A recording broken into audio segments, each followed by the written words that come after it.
Hello everyone, my name is Lee and I am one of the fragrance category leads at Lush, responsible for supporting anything to do with our perfumes, body sprays and home fragrance. And hi, my name is Jen and I'm also one of the fragrance category leads here at Lush. And a lot of the work we do is around things like limited edition body spray launches, some of the new candles that you'll have seen coming through. Yep. We basically work on anything that brings new product out there into the world and gets it to the shop floor, gets it to our digital platforms and helps to fill the world with perfume. Yep. And in this video, we're here to answer some of the most asked questions on Google about our sense of smell and about the way that we interact with fragrance. So our first question is, what does olfactory mean, Jen, the word olfactory? Okay, so olfactory basically means anything connected with scent. So I think we're quite used to hearing terms like olfactory excellence, that kind of means things that smell good. And I think more recently we've started hearing about losing your sense of smell and how the olfactory system works, and that's because of sort of the impact that COVID has had on the world's sense of smell. As a brand and a business that's so focused on sense of smell, it's something we were quite interested in learning a little bit more about the way that viruses and other effects can impact the way that we take in odour molecules.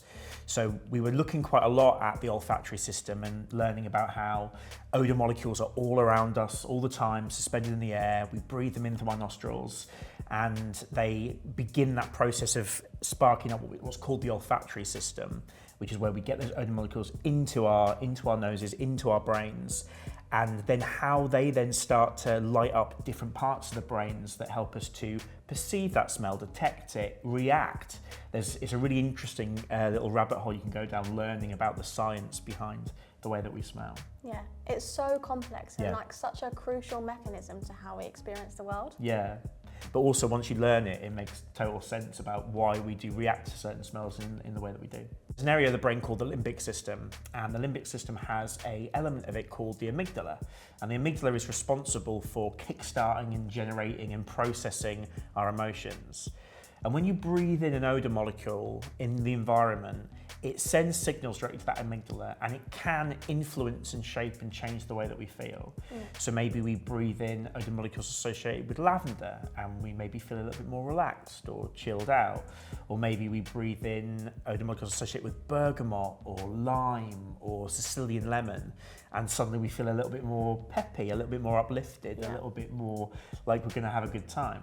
So we do see there's a direct influence on the way that we feel because of the smells in our environment. Kind of key sense that you think that when you smell them, they trigger a different emotion or they may influence the way that you feel? Well, yeah, and actually I think you can use this kind of function a bit like a superpower. So I kind of see it that your perfume cabinet or your bedside table, even your makeup bag, wherever you store your fragrance, you can kind of use it a bit like a toolbox, and you can pull out a different fragrance to influence your mood, whether you need lifting up, whether you need calming down, a confidence boost. Yeah, we talk a lot about the concept of a signature scent, don't we? Yeah. And how you can have one fragrance that you're known for, that you wear all the time. It's kind of a key part of your identity. But we both kind of sit a lot more on the side of the idea of a fragrance wardrobe where you've got loads of different fragrances that you can pick up and use the right one at the right time to kind of bring about the right effect. Yeah. I do tend personally to edge more towards those like woodier notes, sandalwoods and ouds and those kind of warmer ingredients I tend to like. They tend to make me feel really confident and together and sorted. But it's important to, if you can, have a little bit of everything really. So how are scents linked to feelings, do you think? Yeah, so it's different for everyone. Like there'll be elements where if you like a particular smell, you're more likely to be open to an emotion it could give you or encourage you towards. If you don't like it, you may not necessarily get to that point. But one of the most obvious ones is lavender. It's been used for centuries, millennia, to relax us, to soothe us, to calm us down.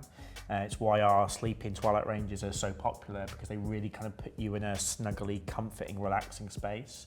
One of the materials that I'm really into is rosemary oil. And when we were getting ready to film this today, we wanted a little bit more focus and a bit of clarity.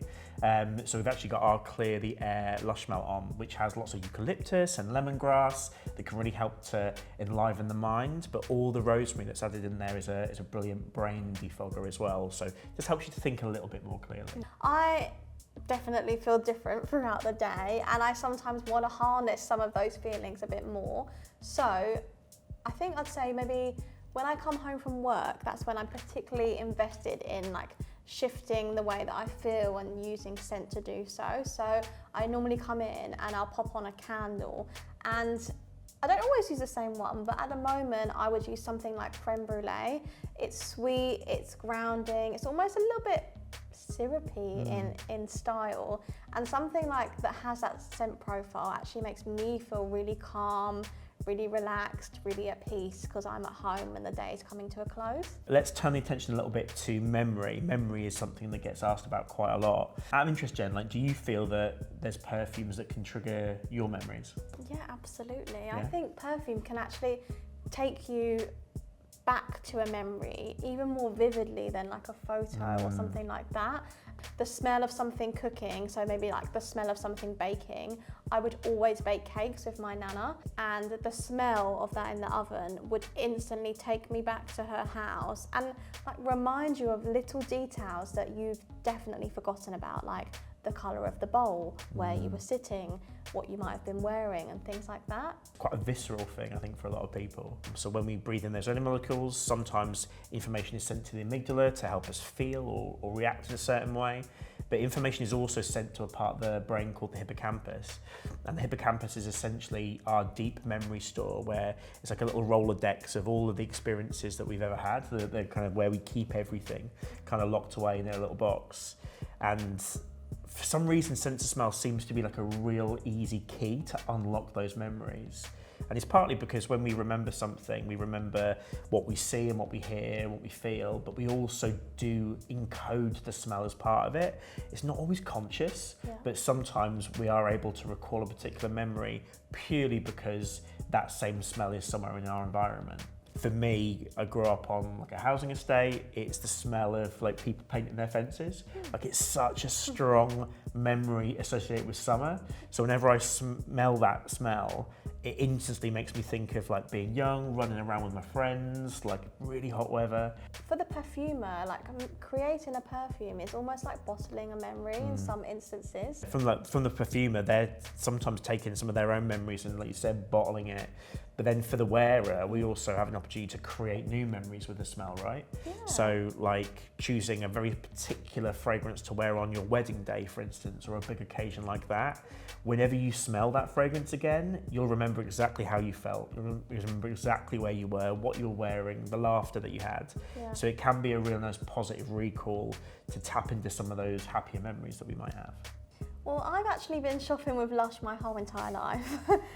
We used to go on holiday to Dorset, so I was shopping in the Pool store. One of my earliest Lush memories is with Karma fragrance. I think it was a solid perfume, and then I later re-bought it when I was at uni, and I was wearing it then, and it was just really, it was nostalgic, it was lovely. I wasn't hugely into perfume before I worked for Lush. I really built my love for it from working here over the years. And I always remember a couple of weeks into me starting my job as a sales assistant on the shop floor in the Derby shop, my supervisor had been down to Covent Garden, where we had a shop there at the time that sold loads of fragrances. And he brought back this really small little vial of perfume and showed it to me. And I was instantly just like locked in and absolutely loved it. A week later, I got the train down to London, bought one for myself, and I've been wearing it ever since. And that perfume is Dear John. So that fragrance for me really reminds me of my first summer working for Lush and all the friends I met and learning this new cool world of cosmetics that I knew not really meant anything about at the time. It's just, yeah, that fragrance instantly just brings me back to that feeling and that memory. So we've talked a lot about scent and memory and emotion. How do you think that we embody that at Lush? We know that there are a lot of fragrances here, And we believe in the power of smelling good and the power of feeling good whilst doing so. So we've come up with a way to navigate our fragrance range, which is called a fragrance reading. And it's essentially a method to work out how you want to feel in the morning, at lunchtime, and when day turns to night. I won't tell you anymore because it's a really magical way to get to know our fragrances, and these are available in all of our Lush shops now. Yeah, absolutely all of them globally. So Jen, what are your desert island fragrances absolutely cannot do without? Okay, perfume, it would be Chelsea Morning.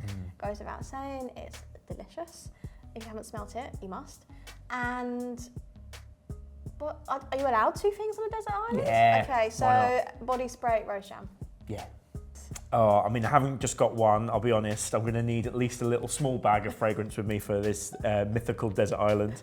But a body spray would be Salty. I think it is exceptional. It's fresh, it's warm, it smells like sexy skin, I think. So yeah, definitely Salty as a body spray. As a perfume, can I only pick one?